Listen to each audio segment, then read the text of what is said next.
Wake up with Matt in the morning. Hey guys, Matt here with Matt in the morning, and today we're doing pulled pork. One of my favorite things to do on the smoker. And we do already have a pulled pork video out there.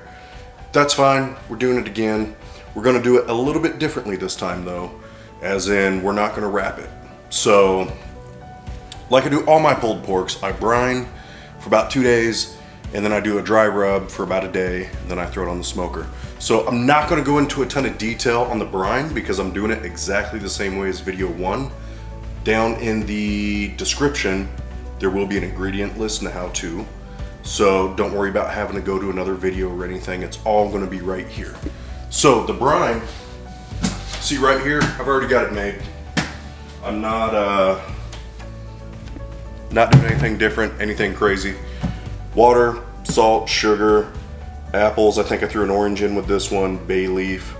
You boil it, you throw the pork in, you let it sit.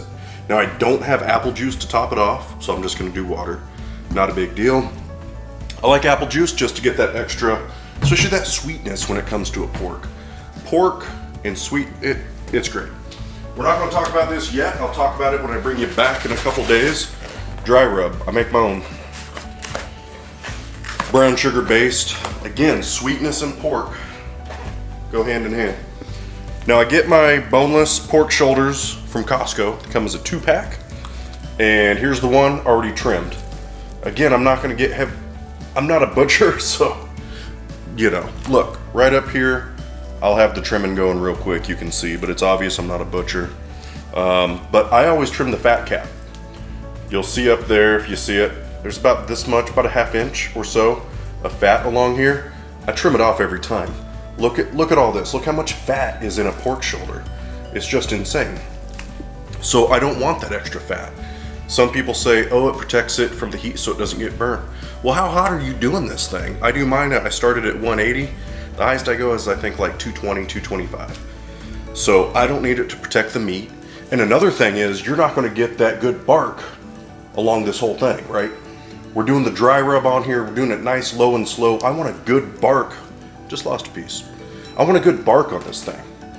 And you're not gonna get it if you got that fat cap on. And quite honestly, some people will disagree and probably be mad at me, but I think it's disgusting if you keep that fat cap on and you just shred all that fat in with the pork. That's when you get people pulling it out their teeth and what is that? It's a waste of time in my opinion. I trim the fat cap every time. I said to myself, I'm not gonna be so bold about that statement, but I'm gonna be. Trim the fat cap. Do yourself a favor. Anyways, I got this thing ready to go. It's trimmed and ready. I'm gonna put it in the brine for about 2 days. I'm gonna pull it out, dry rub it, let it sit probably uncovered for about a day. There we go. I'm gonna top it off with water, throw it in the fridge. That's it, that's what we're doing. Pulled pork. So, you'll be back in about 2 seconds. I'll be back in, well, a couple days. See you soon. Okay, so we brined for a couple days, did the dry rub. Here we go, boom. I just don't feel like turning the GoPro camera on to get you that top side view. I am gonna put some more on here, just to kind of add some to it. And I got the smoker preheating. We're gonna run it at like 180. I'm gonna run it, what time is it? It's about 6 p.m. I'll throw it on here about 6:30. I'll run it around 180 overnight. And then in the morning, we'll check the temp and we should be ready to go to crank it up to about 220. We'll pull it off at 205. Anyways, see you in a minute. All right, here we go. This thing's coming right along. We're at about 180 on the internal temp. It's been on now for 14 hours, still rolling. Well, I'm not home. So check it out down on the GoPro camera. Well, I'm just gonna swap it, so whatever. This is it. Uncovered the whole time. That's one thing different I did. Now I'm gonna wrap it, and I got 3 or 4 layers. I think I did 4 layers of heavy duty foil. And I'm gonna put it in the cooler tray. Let me bring this over to show you. Boom. I got this blanket here.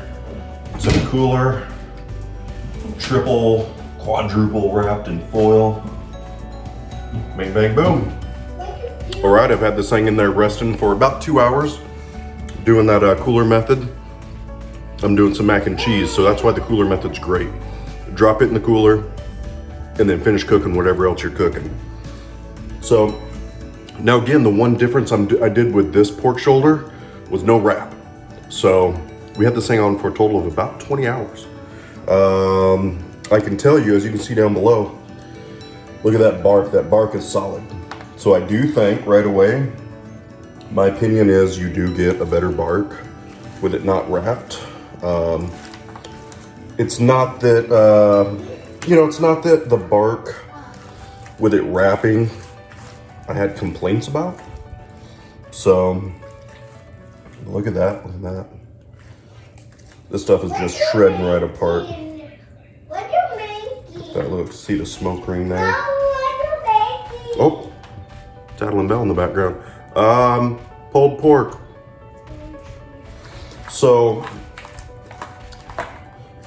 as of right now, I don't know my opinion on if I will wrap or not wrap. The bark, everything did get a little darker, got a little more bark-esque.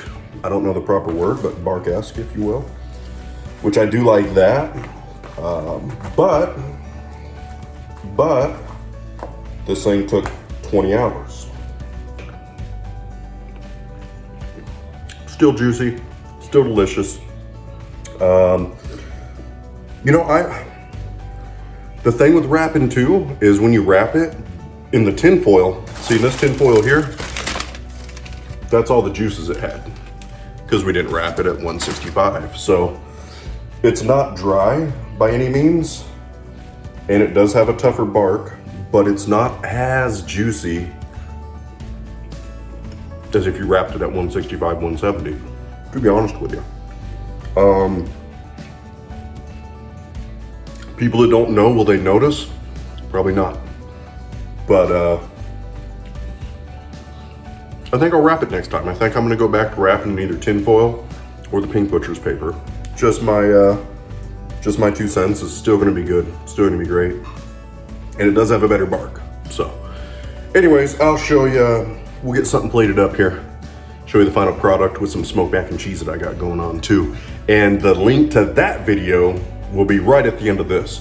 So just wait till the very end, the link will come up, boom, you can click it, roll right into that one. See you in a second. All right, everybody. So my final thoughts on the pulled pork unwrapped for the whole cook. Again, everything else was the same. The brine for a couple days, the homemade dry rub for about a day, and throwing it on the smoker nice and low, letting it go. The only difference is when it got to 165, 170, I did not wrap it. Didn't put it in tin foil butcher paper like I usually do. This is my first time doing this, and I'll say one thing, the bark came out great. Let's see, go down on the GoPro cam here. The whole outside came out nice and dark like that. It's a great bark. And you can't tell from this, but it did have a really good smoke rate as well. So that was great. However, I won't do it again because, well, 2 things. One, it took 20 hours. That's not a huge deal. I'm not too worried about that. I ran it super low overnight at like 175. So I kind of expected it to go longer, but it lost, and I guess this is kind of to be expected, right? But it did lose some juiciness, and it was still great, but it didn't have that little bit of extra oomph to it. Somebody just rang the doorbell. So it lost a bit of juiciness, and it went from, so all the other times I've done pulled pork, you can take it, put it on a sandwich like you see below here. I had a sandwich made up with coleslaw and some pickled onions that Stephanie's Aunt Kim made. They're delicious.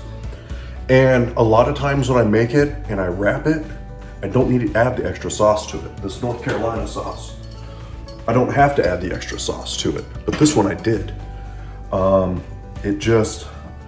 It lost that extra little bit that makes you say, holy crap, this is the best pulled pork I've ever had.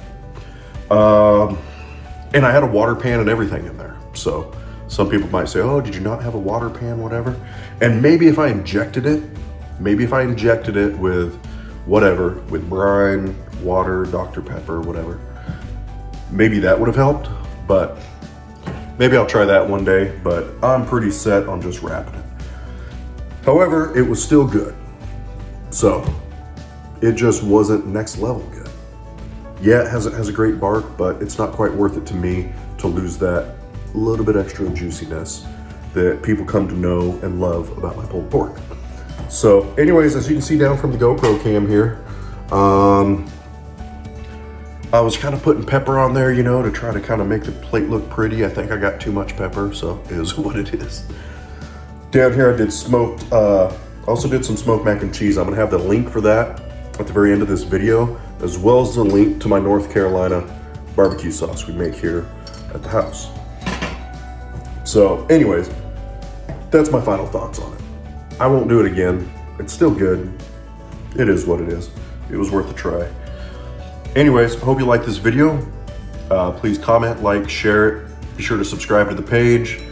And I'm gonna eat this, and yeah. I'm rambling. I'm about to start rambling. Gotta go.